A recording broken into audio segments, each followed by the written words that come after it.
बिहार की सियासत में बीजेपी कभी भी इतनी बड़ी ताकत नहीं बन पाई कि सियासत उसके आसपास घूमे। हमेशा उसे बड़े सहयोगी की जरूरत बिहार की सियासत में पड़ी है। बीजेपी हमेशा नीतीश कुमार के पीछे ही चली है। 2015 में भी बीजेपी ने अपने दम पर सियासी जमीन तैयार करने की कोशिश की थी, लेकिन सफलता नहीं मिली थी।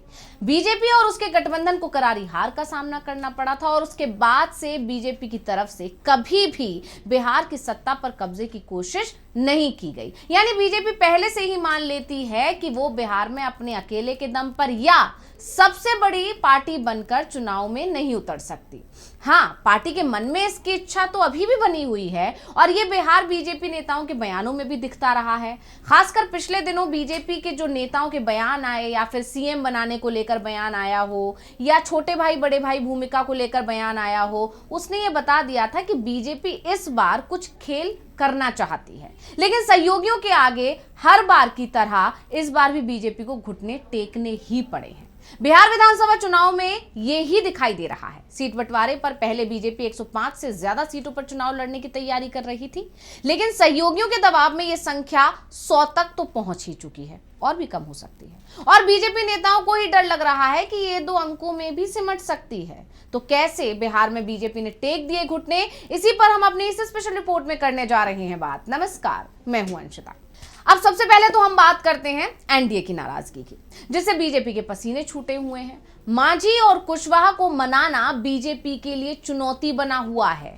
जीतन राम मांझी को पिछली बार की 7 सीटें देने पर सहमति है, लेकिन वो इससे ज्यादा सीटों की मांग कर रहे हैं। वो तो लगातार 40, 20 और फिर 15 पर आकर अटक गए हैं। 15 से कम पर वो मानने को राजी नहीं है। वहीं जीतन राम मांझी के साथ साथ उपेंद्र कुशवाहा भी सम्मानजनक हिस्सेदारी पर अड़ गए हैं।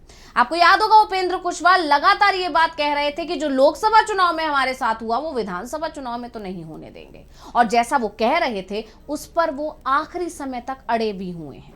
कुछ दिन पहले तक बीजेपी की तरफ से कहा जा रहा था कि कोई बड़ा भाई या छोटा भाई नहीं है, चुनाव सिर्फ एनडीए लड़ रहा है। हालांकि उनके इस बयान पर भी सवाल उठे थे कि अगर एनडीए चुनाव लड़ रहा है तो पहले किसने लड़ा था। लेकिन दिलीप जायसवाल के इस बयान के बाद ऐसा भूचाल आया कि सहयोगियों ने बीजेपी की अकड़ निकालने की ठान ली और आखिरकार सहयोगियों ने बीजेपी को झुका ही लिया। पटना में कई बार बैठकें हुई, लेकिन धर्मेंद्र प्रधान से लेकर दिलीप जायसवाल कोई भी सहयोगियों को मनाने में कामयाब नहीं हो पाया और आखिरकार मोदी शाह को ही कमान संभालनी पड़ी और दिल्ली में एक बैठक बुलानी पड़ी। और जैसे ही इस बैठक का बुलावा आया, सभी सहयोगी दिल्ली के लिए निकल पड़े। जेपी नड्डा के आवास पर बैठक बुलाई गई। 8 घंटे तक मैराथन ये बैठक चली, लेकिन सहयोगी नहीं माने और आखिरकार बीजेपी को अपने घुटने सहयोगियों के आगे टेकने ही पड़े। हालांकि अभी तक कोई आधिकारिक घोषणा नहीं हुई है कि किसको कितनी सीटें दी गई हैं, लेकिन सीट शेयरिंग का जो फॉर्मूला अंदरूनी सूत्रों से सामने आ रहा है उसने ये जरूर साफ कर दिया है कि बीजेपी सहयोगियों के आगे बहुत ज्यादा लाचार दिखाई दे रही है। और इसके पीछे की वजह वो तमाम सर्वे हैं जो पिछले दिनों सामने आए हैं, वो तमाम रिपोर्ट्स हैं जो सामने आई हैं। यहां तक कि बीजेपी का इंटरनल सर्वे भी बता रहा है कि बीजेपी की और एनडीए की हालत खस्ता है। इसके अलावा वोटर अधिकार यात्रा जो निकाली गई राहुल गांधी के नेतृत्व में, उसने भी पूरा सियासी हवा को पलट दिया है बिहार की। और अब जो फॉर्मूला निकल कर आ रहा है अंदरूनी सूत्रों के हवाले से, उसमें दावा किया जा रहा है कि जदयू गठबंधन में बड़े भाई की भूमिका निभा रही है। इस फॉर्मूले के तहत जदयू को 101 सीटें, भाजपा को 100 सीटें। वर्ष 2025 के विधानसभा चुनाव में जेडीयू एक बार फिर बड़े भाई की भूमिका में दिखाई देगी। जेडीयू इस बार 101 विधानसभा सीटों पर चुनावी जौहर दिखाएगी और पिछले विधानसभा चुनाव 2020 में जेडीयू 115 सीटों पर लड़कर 43 सीटों पर जीत हासिल की थी। यानी मूल 72 सीटों पर हार का सामना करना पड़ा था। लेकिन जेडीयू सीट शेयरिंग को बेहतर बनाने और सबके बराबर हिस्सेदारी को ध्यान में रखकर इस बार 14 सीटें कम लड़ने पर राजी हो गई और ये 14 सीटें अपने साथी दलों के लिए जेडीयू ने छोड़ दी हैं। वहीं बीजेपी वर्ष 2025 के विधानसभा चुनाव में छोटे भाई की भूमिका में उतर रही है। लोकसभा चुनाव की हिस्सेदारी और पिछले विधानसभा चुनाव में अच्छे स्ट्राइक रेट के साथ 78 विधानसभा सीटों पर जीतने के कारण यह माना जा रहा था कि बीजेपी इस बार बड़े भाई की भूमिका में ही रहेगी और बीजेपी के आखिरी समय तक के जो तेवर थे वो इसी तरफ इशारा कर रहे थे कि इस बार बीजेपी ज्यादा सीटों पर चुनावी मैदान में उतरेगी। अगर एनडीए के हाथ में सत्ता आती है बिहार की दोबारा से, तो फिर बीजेपी अपना सीएम बनाने की कवायद को आगे बढ़ाएगी। मगर गठबंधन की राजनीति को आगे बढ़ाने के लिए बीजेपी अब छोटे भाई की भूमिका में रही है। यानी कहा जा सकता है कि जिस तरह से सहयोगी बिखरते दिख रहे थे, जिस तरह से एनडीए में बिखराव दिखा, एनडीए के अंदर खींचतान मची, और क्योंकि बीजेपी को सहयोगियों की जरूरत है, इसलिए अब बीजेपी को आखिरकार अपने पैर पीछे खींचने पड़े और छोटे भाई की भूमिका को ही स्वीकार करना पड़ा पिछली बार की तरह। जैसे कि बीजेपी 2020 के विधानसभा चुनाव में 110 पर लड़ी थी और इस बार 10 सीटों की कुर्बानी साथी दलों के लिए देकर सीटों के बंटवारे को उसने सुलझा लिया है, ऐसा कहा जा रहा है। और जैसा कि जेडीयू शुरुआत से कह रही थी कि इस बार बड़े भाई की भूमिका में हम रहेंगे। आपको याद होगा जब दिलीप जायसवाल का बयान आया कि कोई छोटे भाई बड़े भाई की भूमिका इस बार नहीं रहेगी, तो उसके बाद जेडीयू के प्रवक्ता की तरफ से तुरंत पलटवार भी कहा गया था और ये उसमें कह दिया गया था, या कहें कि साफ बता दिया गया था कि बिल्कुल उसी तरह चुनाव होगा जैसा कि 2020 में हुआ था और 25 से 30 एक बार फिर नीतीश, इसमें कोई भी शंका है ही नहीं, इसमें कोई भी बदलाव होने जा ही नहीं रहा है। और जैसा कि जेडीयू ने कहा था, आखिरकार जो समीकरण निकल कर आ रहे हैं,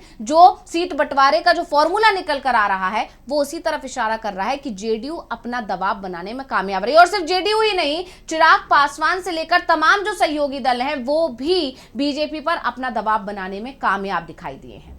अब फॉर्मूला अगर देखें कि क्या बन रहा है हिस्सेदारी का फॉर्मूला, तो सीटों की हिस्सेदारी की बात करें तो इसके पीछे एनडीए के रणनीतिकारों का वो फॉर्मूला काम कर रहा है जो लोकसभा की सीटों पर आधारित है। इस लिहाज से देखें तो जेडीयू 16 लोकसभा सीट पर चुनाव लड़ी जिसमें से वो 12 पर जीती, और बीजेपी ने 17 पर चुनाव लड़ा था जिसमें से उसे भी 12 ही मिली। लोकसभा चुनाव में नरेंद्र मोदी चेहरा थे, इसलिए बीजेपी एक सीट ज्यादा लड़ी थी और जेडीयू ने इसे मान लिया था। लेकिन विधानसभा चुनाव में चेहरा नीतीश है, क्योंकि ये कहा जा रहा है कि नीतीश के नाम पर मोहर भी लग गई है अंदर खाने। इसलिए जेडीयू ने साफ कर दिया है कि बड़े भाई की भूमिका में वो ही रहेगी और बीजेपी को आखिरकार ये मानना भी पड़ा है।